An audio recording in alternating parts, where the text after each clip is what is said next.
एक समय की बात है। एक गांव में सफेद साड़ी वाली चुड़ैल का आतंक था।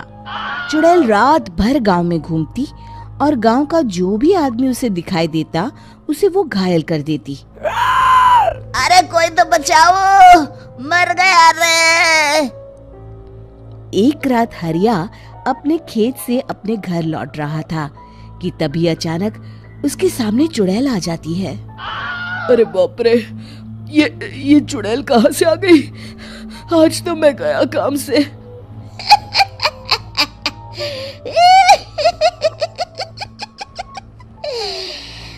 आज मुझे मेरा शिकार मिल गया। अरे चुड़ैल दीदी, मुझे छोड़ दो।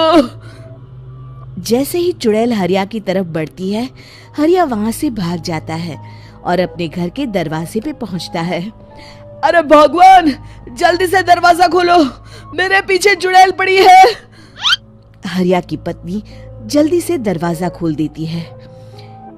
अरे आप इतना हाफ क्यों रहे हैं? अरे मेरे पीछे चुड़ैल पड़ी है, आज तो मैं बाल बाल बच गया। जल्दी से सभी दरवाजे और सभी खिड़कियों को बंद करके बत्ती बुझा दो।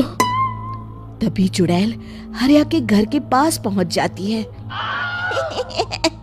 अरे वो आदमी कहाँ गायब हो गया?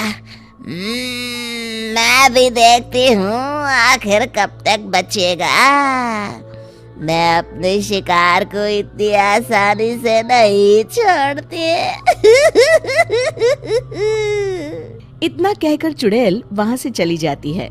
वहीं दूसरी तरफ हरिया और उसकी पत्नी दोनों अपने घर की खिड़की से ये सब देख रहे होते हैं। अरे बाप रे, ये तो बड़ी डरावनी चुड़ैल थी। अगले दिन ये बात आग की तरह पूरे गांव में फैल जाती है और धीरे धीरे लोग चुड़ैल के डर के मारे शाम होते ही अपने घरों से बाहर निकलना बंद कर देते हैं। कुछ दिनों के बाद भाई, मैंने तो इस चुड़ैल के डर के मारे रात को अपने खेतों को पानी देना बंद कर दिया है। कहीं मेरी फसल सूख गई तो मैं तो कहीं का नहीं रहूंगा। साहूकार का कर्जा कैसे चुकाऊंगा? अरे भाई, पूरे गांव वालों का यही हाल है। पता नहीं ये चुड़ैल हमारे गांव में कहां से आ गई। फिर एक दिन गांव के पास वाली नदी के किनारे एक बहुत बड़े तांत्रिक के आने की बात कुछ गांव वालों को पता चलती है। वो लोग जाके ये बात गांव के मुखिया को बताते हैं। मुखिया जी, नदी के किनारे एक बहुत ही पहुंचे हुए तांत्रिक बाबा आए हैं। हमें उनसे मदद मांगनी चाहिए। मैंने सुना है वो बड़े बड़े भूतों और चुड़ैलों को अपने वश में कर लेते हैं। मुखिया जी सभी गांव वालों को लेकर उस तांत्रिक के पास पहुंच जाते हैं। ओम फट स्वाहा, ओम फट स्वाहा। तभी तांत्रिक अपनी बंद आंखों को खोलकर कहता है, क्या बात है? तुम सब लोग यहाँ क्यों आए हो? मुखिया जी उस तांत्रिक को सारी बात बता देते हैं। अच्छा, तो ये बात है। और तांत्रिक अपनी आंखों को बंद कर लेता है। मैं देख रहा हूँ तुम्हारे पूर्वजों ने बहुत पाप किए थे, जिससे ये गांव अब श्रापित हो चुका है। उसी के फल स्वरूप तुम्हारे गांव में चुड़ैल आई है। ये चुड़ैल बहुत खतरनाक है, ये किसी को नहीं छोड़ेगी। हे भगवान, मर गए रे, अब क्या होगा? तभी गांव के मुखिया जी कहते हैं, बाबा, इस चुड़ैल से हम सबको बचा लीजिए। कोई तो उपाय होगा। इसका सिर्फ एक ही उपाय है। सभी गांव वालों को बारी बारी हर दिन अपनी आधी फसल उस पहाड़ी के ऊपर बनी काली गुफा में छोड़ के आनी होगी। तभी उस चुड़ैल की भूख मिटेगी और श्राप का प्रभाव खत्म हो जाएगा और तुम सब जिंदा बच जाओगे। सभी गांव वाले उस तांत्रिक की बात को मान लेते हैं और वहां से चले जाते हैं।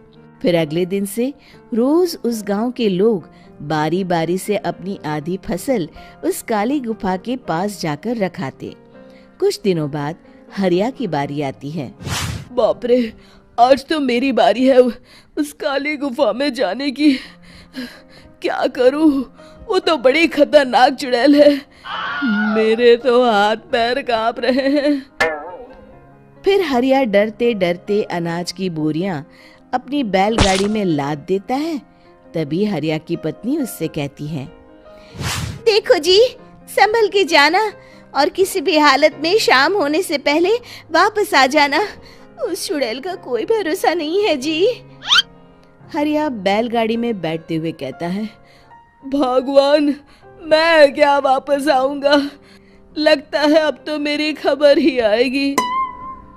इतना कहकर हरिया वहां से चला जाता है। रास्ते में जंगल से गुजरते हुए हरिया की बैलगाड़ी का एक चक्का बड़े गड्ढे में फंस जाता है।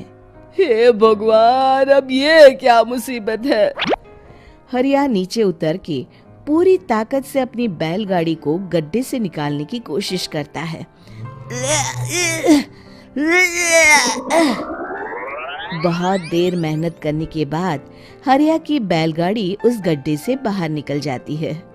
हे भगवान, अब तो शाम होने वाली है। आज तो मैं गया काम से। जैसे तैसे हरिया काली गुफा में पहुंच जाता है। अरे मर गया रे, यहाँ तो चारों तरफ डरावना माहौल है। मैंने यहाँ आने में बहुत देर कर दी, कहीं चुड़ैल नाराज ना हो जाए। हरिया अनाज की बोरिया वहां रख के जैसे ही जाने लगता है, तभी उसे किसी के आने की आवाज सुनाई देती है। हरिया एक कोने में छुपकर अंदर देखने लगता है। चुड़ैल वहां आती है और फिर अपने चेहरे से नकली चुड़ैल का मुखौटा निकाल देती है। हरिया ये देख के हक्का बक्का रह जाता है। तभी चुड़ैल कहती है, भैया यहाँ आना। आज तो बहुत अनाज आया है, इसे मिलाकर अब हमारे पास ढेर सारा अनाज जमा हो गया है। कल ही हम इसे शहर में बेच आएंगे और माला माल हो जाएंगे। तभी अंदर से नदी के किनारे वाला तांत्रिक बाहर आता है। अरे, ये तो तांत्रिक बाबा है। हाँ, अब तो हम दोनों की जिंदगी मजे में कटेगी। गांव वालों को बेवकूफ बनाना इतना भी मुश्किल नहीं था। लोग तो तुम्हें सच में असली चुड़ैल समझते हैं। हाँ, तुमने सही कहा। अब ये गांव वाले चुड़ैल के डर से जिंदगी भर इस काली गुफा में अनाज पहुंचाते रहेंगे। अच्छा, तो ये बात है। ये दोनों पूरे गांव वालों को बेवकूफ बना रहे हैं। अभी जाकर सबको बताता हूँ। हरिया उन दोनों की पूरी बातें सुन लेता है और जल्दी से वापस गांव में आता है। गांव वालों को पूरी बात बता देता है। इससे पहले वो दोनों हमारा अनाज लेकर शहर जाए, हमें उन दोनों को पकड़ना होगा। उधर दूसरी तरफ नकली तांत्रिक और नकली चुड़ैल बनी औरत एक बड़ी गाड़ी में सारा अनाज लाद के वहां से निकलने की तैयारी कर रहे होते हैं। जल्दी करो, इससे पहले हमें कोई देख ले। हमें यहाँ से निकलना होगा।